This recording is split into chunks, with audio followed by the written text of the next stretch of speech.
Queremos dar la bienvenida a nuestros siguientes invitados, el doctor Polibio Córdoba, presidente de SEDATOS, que durante 5 décadas nos viene ilustrando con datos de interés nacional. Y el doctor Sebastián Mantilla Vaca, articulista, politólogo y director del Centro de Estudios Políticos Latinoamericanos. Les invitamos a hacer, más allá de lo que fuera el 2023, datos importantes, por cierto, lo que constituye el desafío y la expectativa del 2024, donde hay hechos, personajes, problemas que esperan resolución en el nuevo año, partiendo de un hecho, como nos ha ilustrado Polibio Córdoba, cifras claves sobre el país, sobre fuentes oficiales y proyecciones. ¿Cómo ve al Ecuador con estos desafíos, doctor Polibio Córdoba? Muy buen día. Buen día, pues Miguel, nuestro amigo que también nos acompaña. Sí, como tú bien dices, Miguel, llevamos 50 años en esta actividad aquí en el Ecuador prácticamente. Cumpliremos pues, en este mes de diciembre los 50 años y ya estamos en este año número 50. Es importante de todo lo que se ha escuchado, que lo he venido escuchando desde hace más de una hora, analizando cómo lo hacen con profundidad, todo lo que pues, es la situación actual y qué es lo que se debe hacer en el futuro. En este trabajo que yo lo voy a mencionar ahora, es un trabajo que lo realizamos a fines del mes de diciembre. Es bueno decir dónde se hizo, pues se hizo en 17 ciudades, áreas urbanas y rurales, es decir, 34 lugares de estudio, con 2.243 personas que son seleccionadas siempre desde 16 años en adelante y por género, pues, hombres y mujeres. Digamos, respecto de lo que se venía analizando, ver qué es lo que piensa la población sobre la percepción del momento actual. ¿Cómo se siente? ¿No? ¿Cómo ven el país al finalizar el año 2023? Y vemos concretamente, un 37% consideró que el país va por buen camino. Realmente cierto entusiasmo. Pero un 50% no está seguro. O simplemente, pues, piensa que a lo mejor vamos como estábamos antes, lo cual no es nada recomendable. Y de esa forma, entonces, estamos frente a una situación de expectativa, ¿no? Y bueno, díganos concretamente cómo ve usted el año 24. Y vemos que un 39.8% dice que será mejor que el 2023. Pero hay un 22% que piensa que será peor, ¿no? Y esto, pues, o peor o será igual. De esta manera, entonces, vemos que las perspectivas no son, pues, unas perspectivas muy definidas de que vamos a ir mejorando la situación el próximo año. En cuanto a las perspectivas económicas, una tercera parte ve prosperidad. Un 28% anticipa dificultad, ¿no? Y un 31% dice, en este país seguirá lo que hemos sido siempre. Igual. Entonces, y díganos, ¿cómo ve usted al nuevo presidente Noboa? Comenzó con un 51% prácticamente, y a las 3 semanas y algo más se situó en el 64%, ahora un 66% califica como su actuación buena o muy buena, lo cual también es alentador.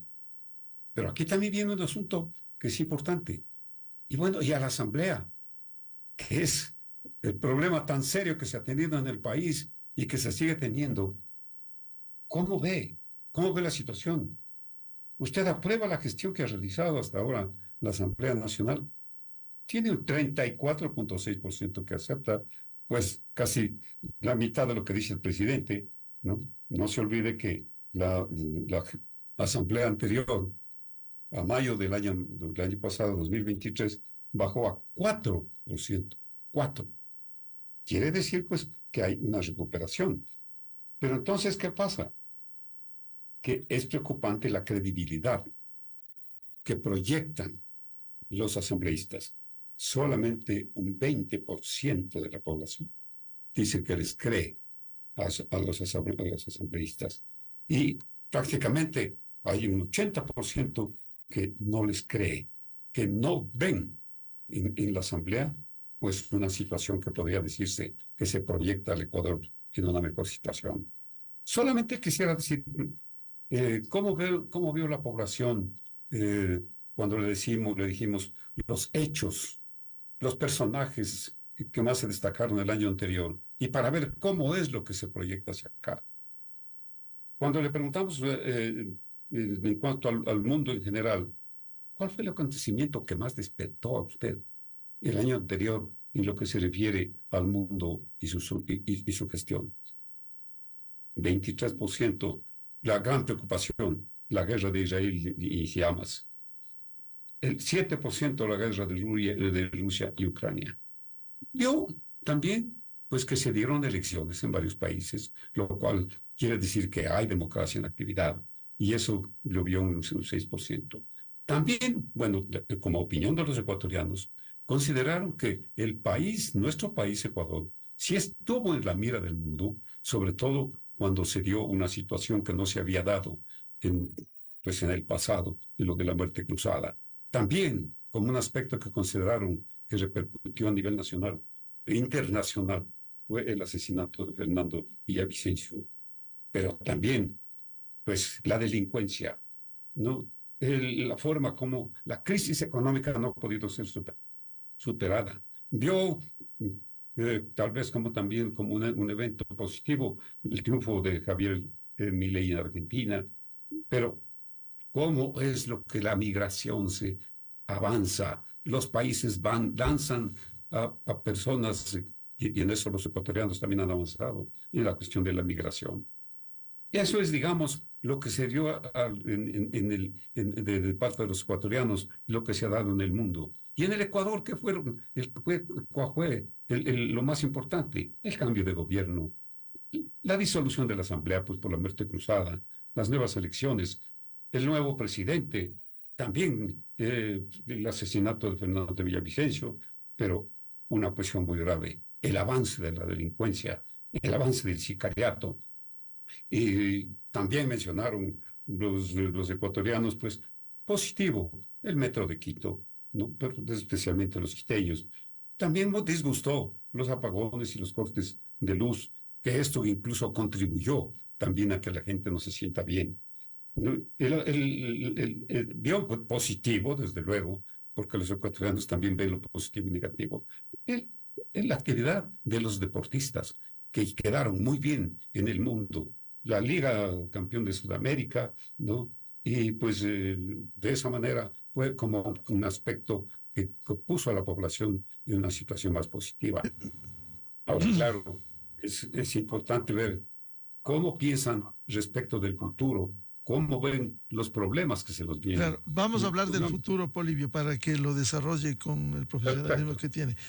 Quisiera el primer comentario del doctor Sebastián Mantilla Vaca, bienvenido, un venturoso 2024. ¿Cómo le vio al país del cierre del 2023 y estos grandes desafíos que tenemos en medio de incertidumbre? Sebastián, buen día. Buenos días, Miguel. Muchas gracias por la invitación. Un cordial saludo igualmente al doctor Polibio Córdoba y a todas las personas que nos escuchan. Aprovecho la oportunidad para mandar un venturoso y los mejores deseos para todas las personas que nos escuchan y que sus anhelos y más caras metas y deseos se cumplan en este año 2024.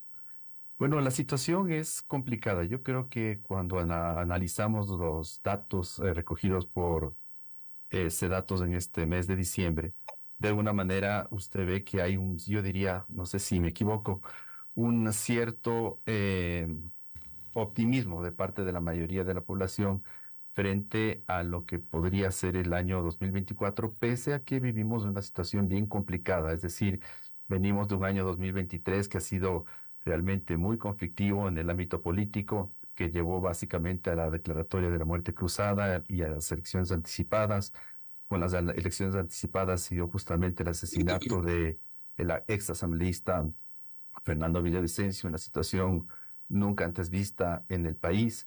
Y los últimos casos también que pudimos ver de esta penetración del narcotráfico en la justicia, en la penetración en la fiscalía y en algunos otros ámbitos del Estado, donde la narcopolítica aumenta. Es decir, la situación también es complicada en el país en términos políticos, en términos de inseguridad, no se diga las muertes violentas. Mire usted, cuando toma uno las estadísticas de las muertes violentas en el año 2018, de 5.9 muertes violentas por 100.000 habitantes, subimos en el año 2019 a cerca de 25 muertes violentas por 100.000, y ahora estamos cerrando el año 2023 con 44 o 45 muertes violentas por 100.000 habitantes. Es decir, se ha triplicado, por no decir cuadruplicado, el índice de muertes violentas en el país por asesinatos, sicariatos, etcétera, en estos últimos años. Y el escenario es complicado, es difícil, no se diga en el ámbito económico, un gobierno que está iniciando, que tiene un problema fiscal grave, está desfinanciado y que de alguna manera va a tener que hacer esfuerzos grandes para poder salvar o poder pagar, por ejemplo, el gasto público en estos primeros meses de gobierno. Es decir, tiene también un año muy cortito, un año muy cortito donde tendrá que emplearse a fondo para tratar de mostrar resultados, si es que la intención del presidente Noboa va a ser optar por una reelección. Entonces, en ese sentido, yo diría, Miguel, que pese a esa situación, se nota hasta cierto punto como un, un ambiente de optimismo, pero todo depende mucho de lo que pueda hacer el presidente Noboa en estos primeros días o semanas de gobierno. No podemos ahorita, y creo que la gente es muy consciente de que apenas acaba de asumir el mandato y no le podemos exigir mucho, pero creo que ya a medida que vayan avanzando las semanas, es decir, ya a finales de enero, posiblemente los 3 primeros meses de gobierno, la gente va a estar un poco a la expectativa de cuáles van a ser los resultados que de alguna manera comience a arrojar la gestión del presidente Noboa. Es decir, creo que todo está también un poco dependiendo de lo que pueda hacer el presidente, más de lo que pueda hacer la asamblea. Como todos sabemos, una asamblea que prácticamente un poco repitió, reeligiendo a algunos asambleístas, por ejemplo, en el caso del bloque de Alianza País, no se diga también el caso del Partido Social Cristiano y otras fuerzas políticas. Es decir, de la asamblea no podemos esperar mucho. Yo diría, básicamente habría que esperar en las primeras gestiones que pueda hacer Noboa para resolver los problemas más gruesos que tienen que ver con el ámbito económico, el tema energético, el tema de la inseguridad, que creo que son los 3 aspectos claves que más preocupan a la gente. Sebastián, el país exige lineamientos claros. Esto ha sido parte del problema, la falta de concreción en las políticas, a sabiendas de que es un periodo corto, que corre el tiempo y cada vez le quedan menos días y semanas a este gobierno. Sí, es importante que justamente en medio de el tiempo tan corto que tiene el presidente Lasso pueda de alguna manera no caer en esa especie de inercia o de, digamos, de gestión sin, digamos, resultados o sin apuntar resultados como fue la gestión del expresidente Guillermo Lasso.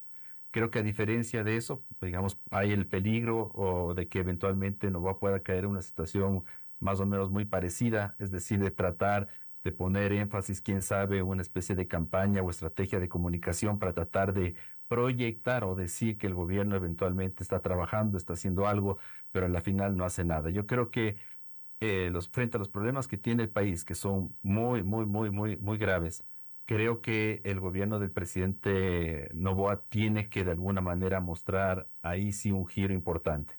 Y creo que en el ámbito de la seguridad son aspectos que se pueden ir viendo resultados. Yo creo que ya los 3 primeros meses, independientemente de lo que pase con la consulta o la reforma, digamos, la consulta popular o este referéndum sobre la reforma constitucional que tiene que ver con la intervención de Fuerzas Armadas en temas de seguridad.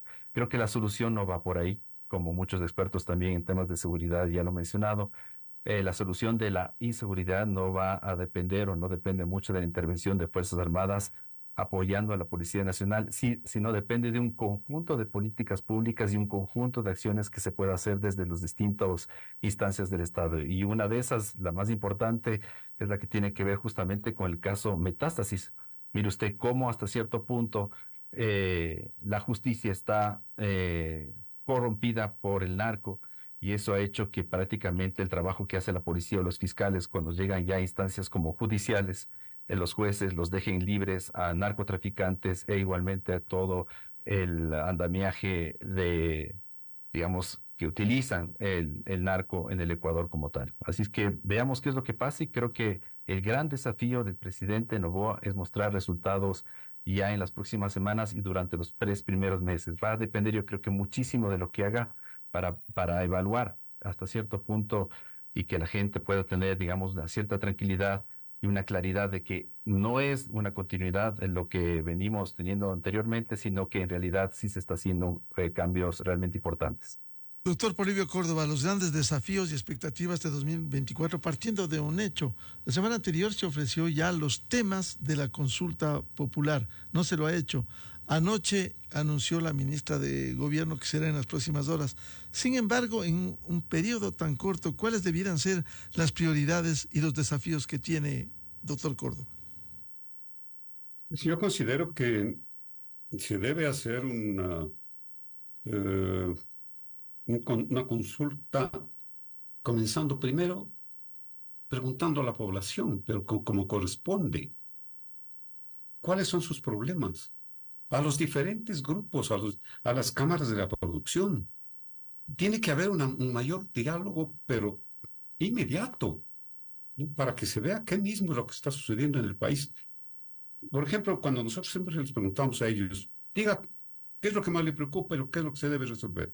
Claro, nunca dejan de mencionar el problema de la economía, el problema del desempleo, el problema de la falta de ocupación, que eso es clarísimo, la falta de producción.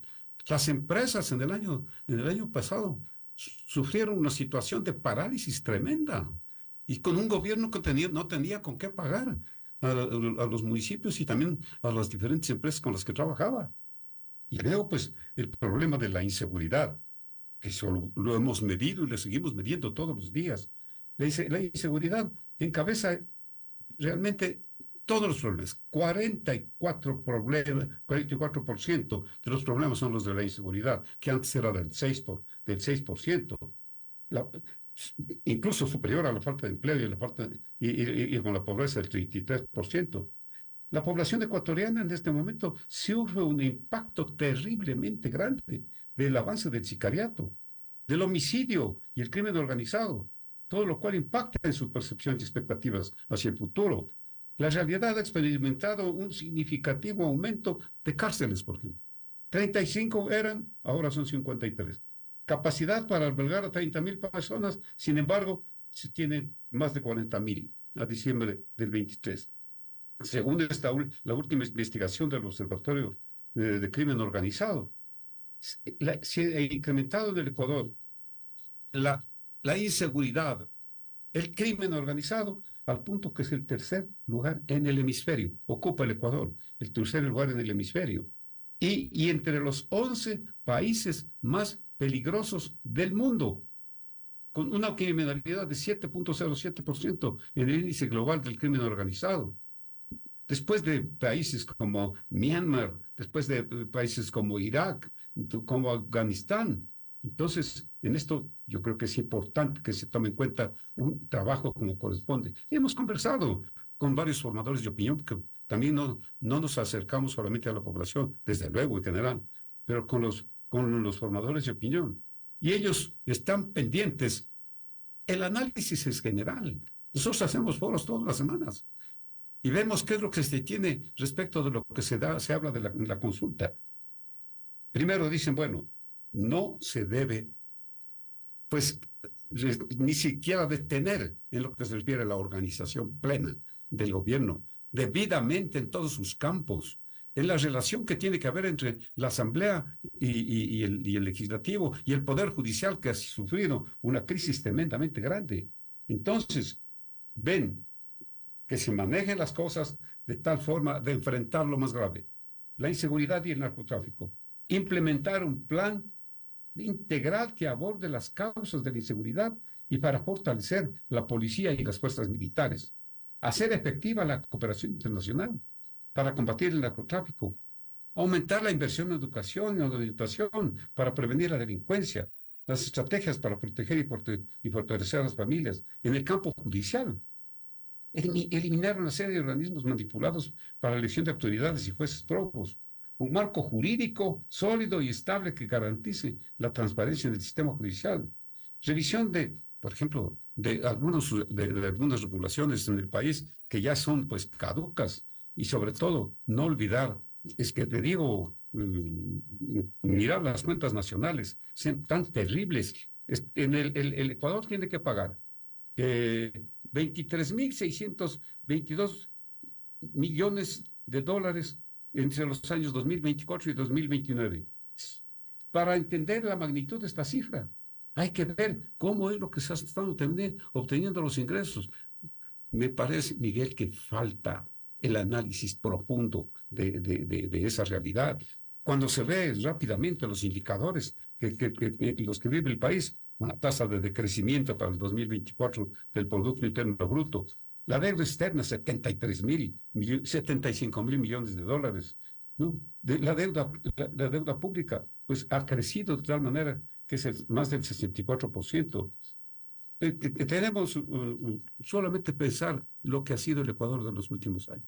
Como estamos haciendo un análisis de nuestros 50 años de actividad, en el año 1972, cada habitante debía $50 en la deuda externa por habitante. Ahora deben $4.194. Le digo, las cifras son de tal magnitud. La migración. Se han ido en este año muchos más ecuatorianos afuera, aunque sus remesas han aumentado. Eso vale la pena darle el valor que vale, que debe hacerse. Se han recibido 5.300 millones de dólares.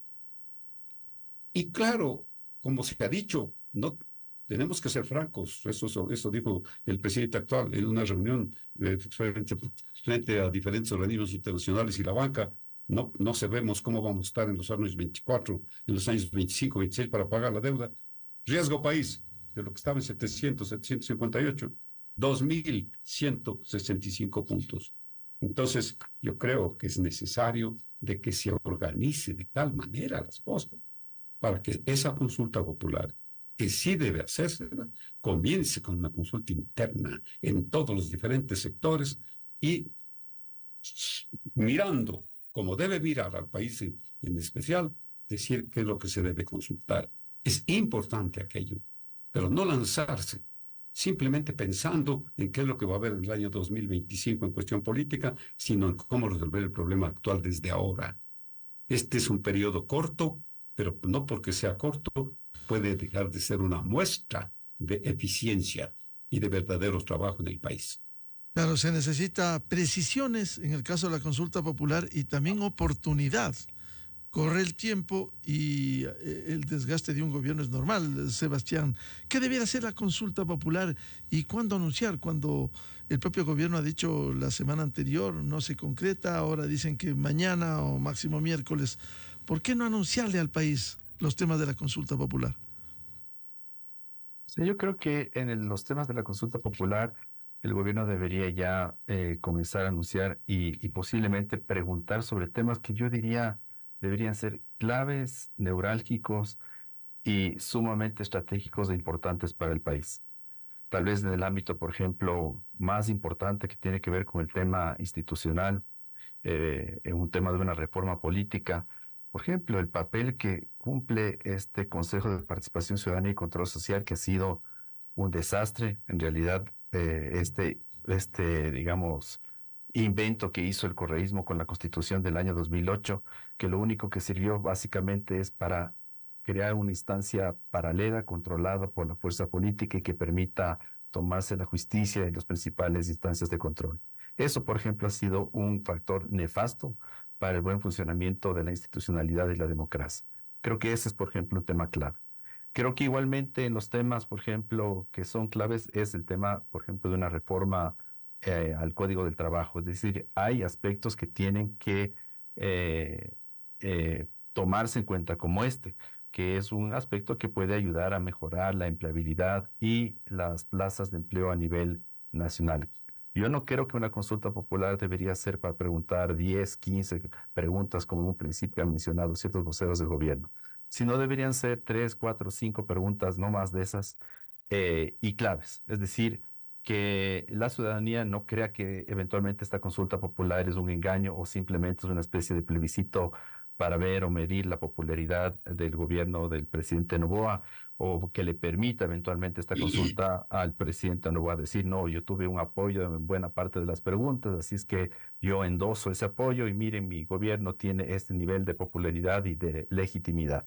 Creo que sería un error. Yo creo que todos los ecuatorianos eligieron, la mayoría de ellos, al presidente Noboa justamente por su juventud, sus nuevas ideas y por su equipo de trabajo. Es decir, básicamente creo que todos los ciudadanos un poco estamos como confiando en que el presidente Noboa se ha rodeado de los mejores profesionales que tiene el país en cada uno de los campos y que cada uno de ellos, me refiero a cada uno de los ministros, va a cumplir un excelente papel y va a tener, digamos, resultados que mostrar en un corto tiempo. Así es que un poco esa es la expectativa que deberíamos tener. Pero hay aspectos que eventualmente se necesitan, digamos, una decisión popular y que puede ser clave sobre el tema de la empleabilidad, el tema del trabajo, de una reforma del Código del Trabajo, como le comentaba, tal vez algo relacionado con el tema de la inseguridad o la seguridad. Y yo creo que otro aspecto que me parece clave, y es el que yo de alguna manera he mencionado, es justamente lo que tiene que ver con el tema de una consulta sobre el tema de la reforma política. Es decir, yo creo que el país como está, digamos, funcionando con esta constitución, tiene de alguna manera algunos problemas y que no solamente residen solamente con el quinto poder, sino una reforma eventualmente, quién sabe, integral. Mire usted, los partidos políticos no funcionan o no son lo que deberían ser. Tenemos una ley electoral que tampoco no permite que las elecciones de alguna manera sean o se realicen de manera justa, competitiva y de manera limpia y transparente. Es decir, yo creo que deberían apuntarse a 3, 4 temas claves, pero que sean temas claves sobre los cuales eventualmente a veces no puede haber apoyo en una asamblea o que pueden ser conflictivos y que se requiere necesariamente una expresión, una voluntad del pueblo sobre esos temas. Bien, estaremos pendientes para las próximas horas de los temas de la consulta popular y les convidaremos para hacer análisis al director de SEDATOS, doctor Polibio Córdoba, y al politólogo Sebastián Mantilla Vaca. Muchas gracias por este aporte este martes 2 de enero. Muy gentiles. A usted, Miguel, muchas gracias. Buen día. Gracias, Miguel.